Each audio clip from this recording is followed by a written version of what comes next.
Ahead. Endelea kutazama Capuchin TV. Kitambulisho Katoliki.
Good evening and welcome to Catholic Focus right here on Capuchin TV. I'm Maureen Kimani and our sign language interpreter is Charity Ngima. Join us as we bring you inspiring stories from the church in our community. The Catholic Bishop of Kisii, Joseph Mairura, has called on leaders to engage in reconciliation talks among themselves and with the youth, warning that growing divisions could destabilize the nation and lead to unrest. I want to say something about our country. This is the only country you have. You destroy this country, I don't know where you will be. Would you like to be a refugee in Uganda? Would you like to be a refugee in Tanzania? No. Hawa Tanzania walifanyia ndugu zetu maajabu. Nyumbani ni vizuri. Tengeneza kwetu. Msiharibu kwetu. Wanasiasa msiharibu kwetu. Ongea tu, mtapatana tu, pole pole, mtasikizana. Lakini ningependa kusema hivi, wanasiasa ni wanasiasa. Kuna wazuri na kuna wengine wachuvi. Wakiweka chumvi nyingi, hata hicho chakula huwezi kula. Na pupa ya wanasiasa ndio inaharibu mambo. Unataka upate, huyu asipate. Unanielewa? Hiyo ndio imesumbua watu. Upate, huyu asipate. Sio vizuri. Hii ilikuwa nchi nzuri, watu wanaelewana. Hata mmeingiza watoto ndani ya fitina yenu. Chenzi ni watoto wenu, ni watoto wetu. Hata akipigwa risasi, si ni mtoto wetu. Usikii vizuri. Have seminars with this youth. If they are going to such a place, they go organized. And they have a leader who will represent them in their speeches. Not everybody. Hata wezi wanaingia hapo, wanaharibu mipango yao, alafu mnasema ni chensizi. Kuna wezi ndani yao. Kwa hivyo muwaombe, tuombe nchi yetu. Wanasiasa, tafadhali na waombeni. Linda nchi yetu. Jenga nchi yetu, tutakupenda. Na heshimu watu wengine. Moving on, Busia Woman Representative Honorable Catherine Omanyo has urged residents to embrace and support persons living with disabilities, warning that neglect can lead to mental distress.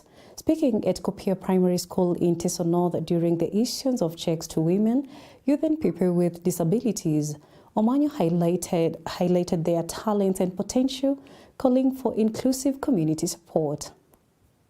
People living with a disability, it is not a problem kama uko na support ya family, ya friends. I am your friend. Na familia zote ambazo ziko na mtoto mlemavu au hata mtu ambaye amekomaa mlemavu, hiyo sio uchawi na sio laana au bahati mbaya. Wazee haswa, mnanisikia vizuri? Saa zile uko na mama kwa kitanda unamuita sweetheart.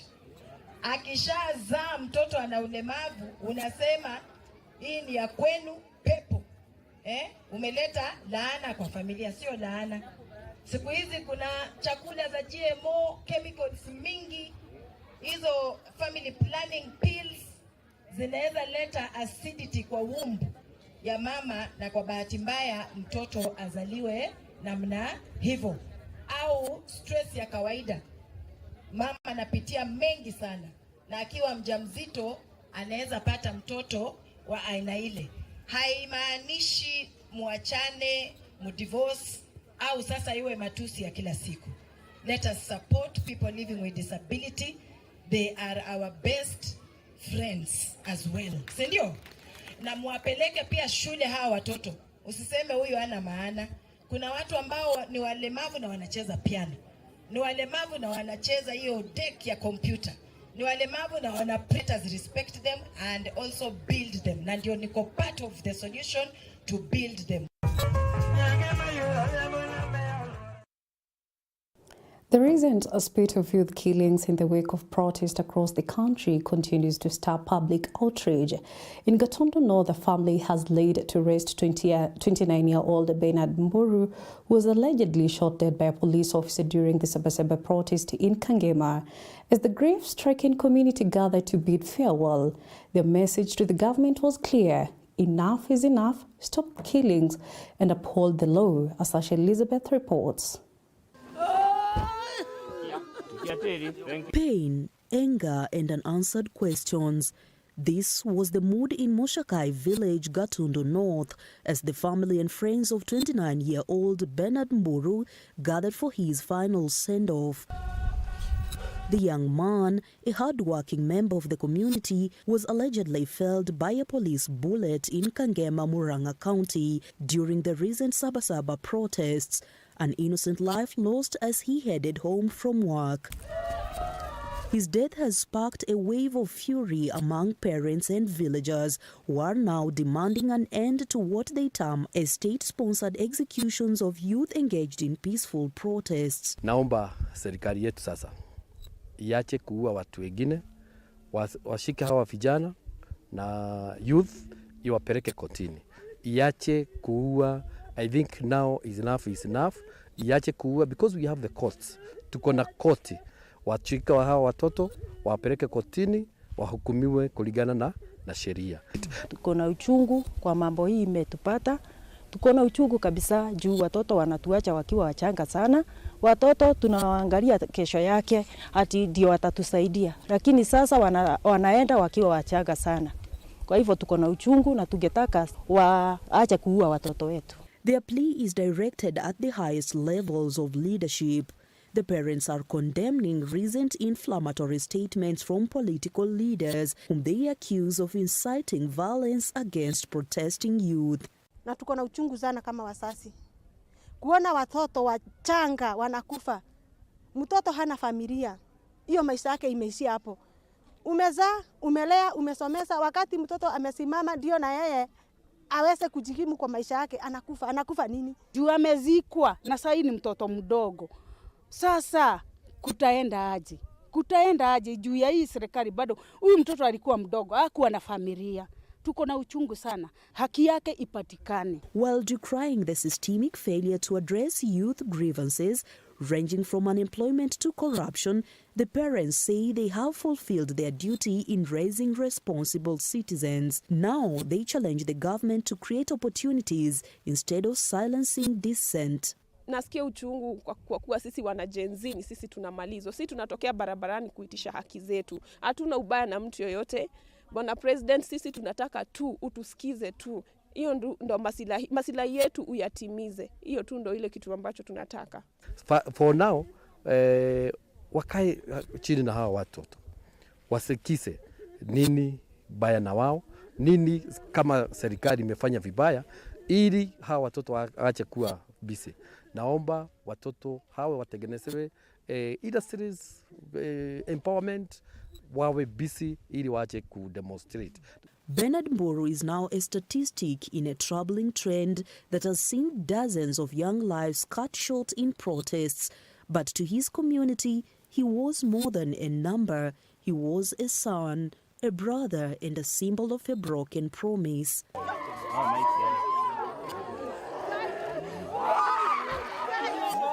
Asha Elizabeth reporting for the Catholic Focus, Capuchin TV.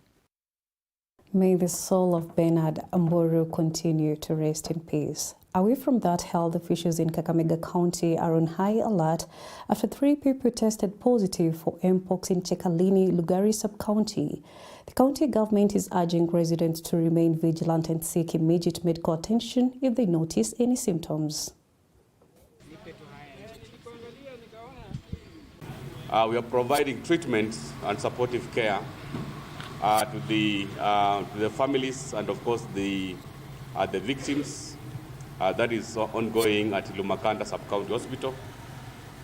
We have also deployed rapid response teams for further active case finding and contact tracing.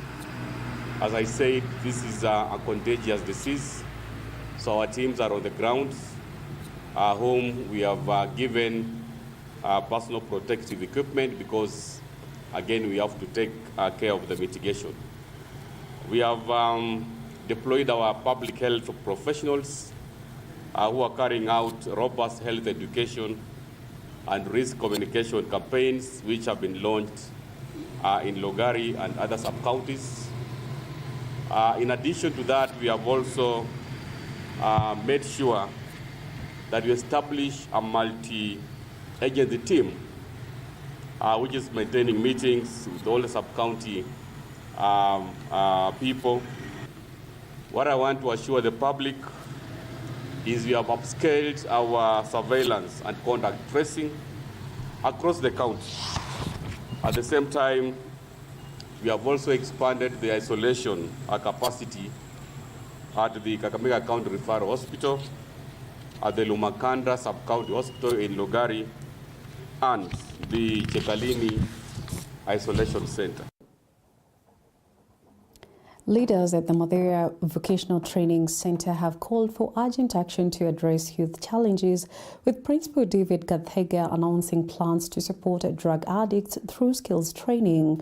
MP Edwin Mugo urged the government to shift from political rhetoric to tangible results. Here is Susan Blemi with more details. These young people who are drug addicts, Mathia Technical will accommodate them. We want to get those young people, get them locked for 3 months, where we give them the skills. I don't want to call it rehabilitation because it's going to be like a rescue center where the students who have already they are drug addicts are going to be in here for 3 months. During the detoxification, we're going to give skills to these young people. Despite the growing dissatisfaction, some young people attending the event remained hopeful that the government will eventually deliver on its pledges. Mugo emphasized that this is not the time for empty politics, but for real action. For now, let us work for our people. We cannot afford to continue politicking. And the elections is 2 years away. So I will continue pushing the government. Watu wa Mathioya kukiwa na disputes hawatakuwa naenda Kangema. Very soon tunajenga koti hapa Kireini to make sure that our constituency is modernized and it becomes like any other constituencies in this great county of Murang'a. Reporting for Catholic Focus, my name is Susan Bulemi. The government has taken a bold step in the fight against crime through technology. Cabinet Secretary Kipchumba Murkomen launched the upgraded Fichua kwa DCI call center aimed at enhancing public safety and accountability. The platform will allow citizens to report crimes confidentially, including through WhatsApp and advanced call systems. Here is more on the launch held at the DCI headquarters in Kiambu.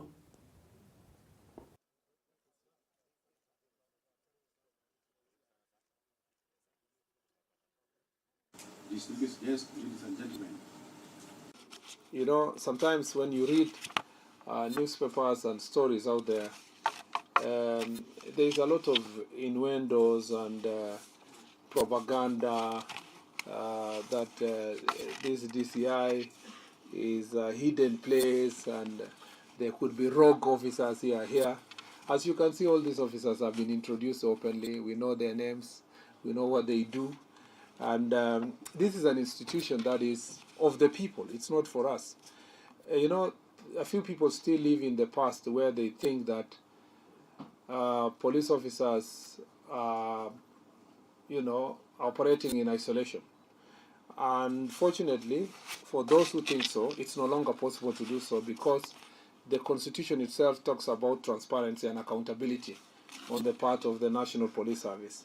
It also talks about a service, not a force.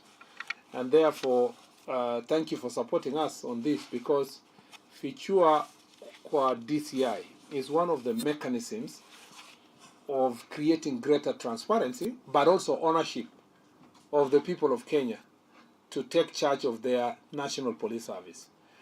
Our ideal situation ordinarily is to see our citizens and all Kenyans working in close collaboration with the police.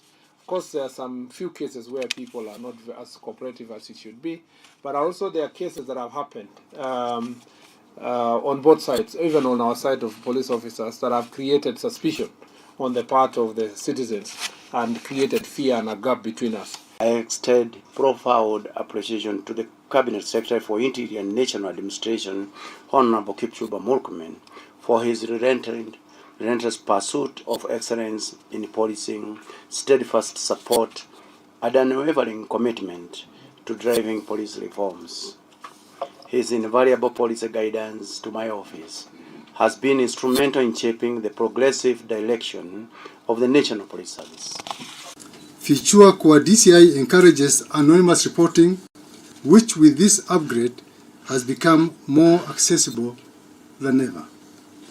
Since its inception, the Fichua kwa DCI Center has provided an anonymous and secure channel through which the public, both locally and internationally, can share intelligence on crime via our toll-free number 0800-722-203.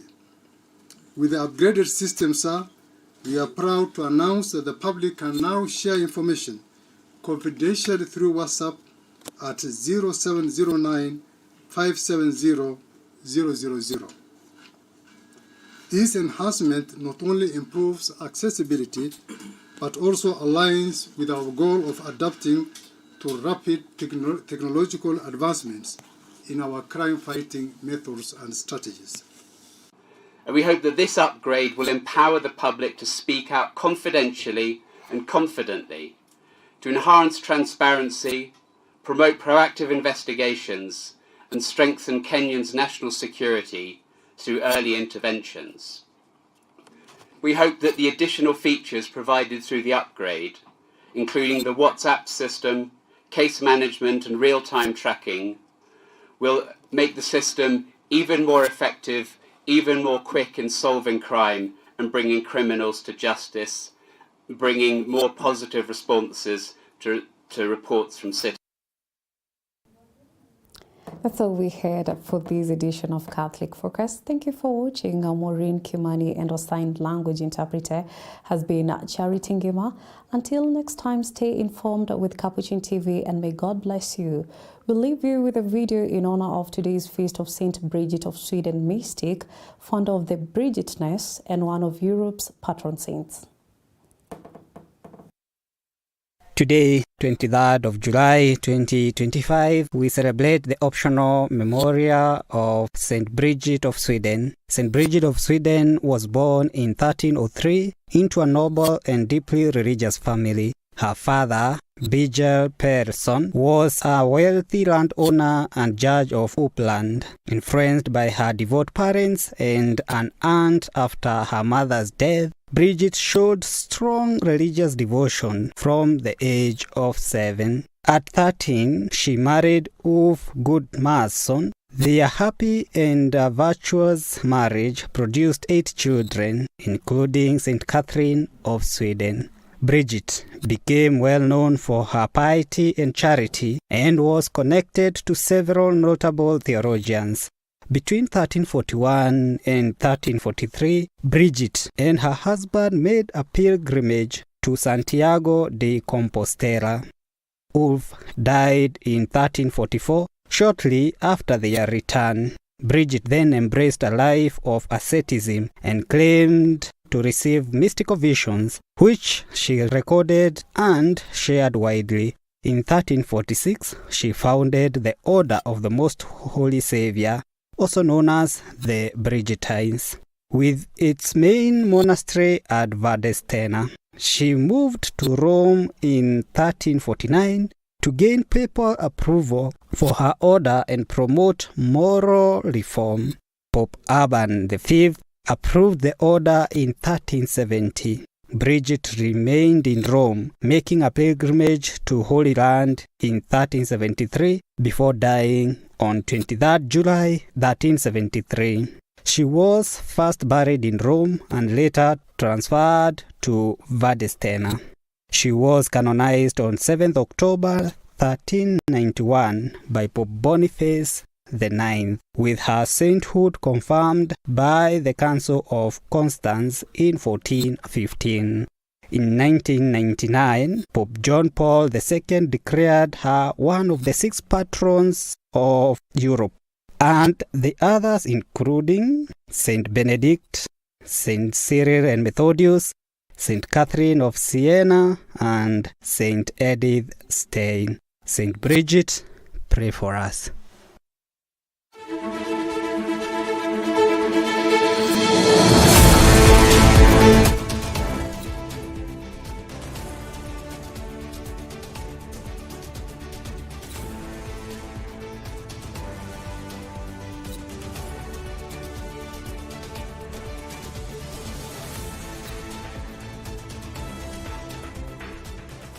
Keep watching Capuchin TV, your staunchly Catholic identity channel.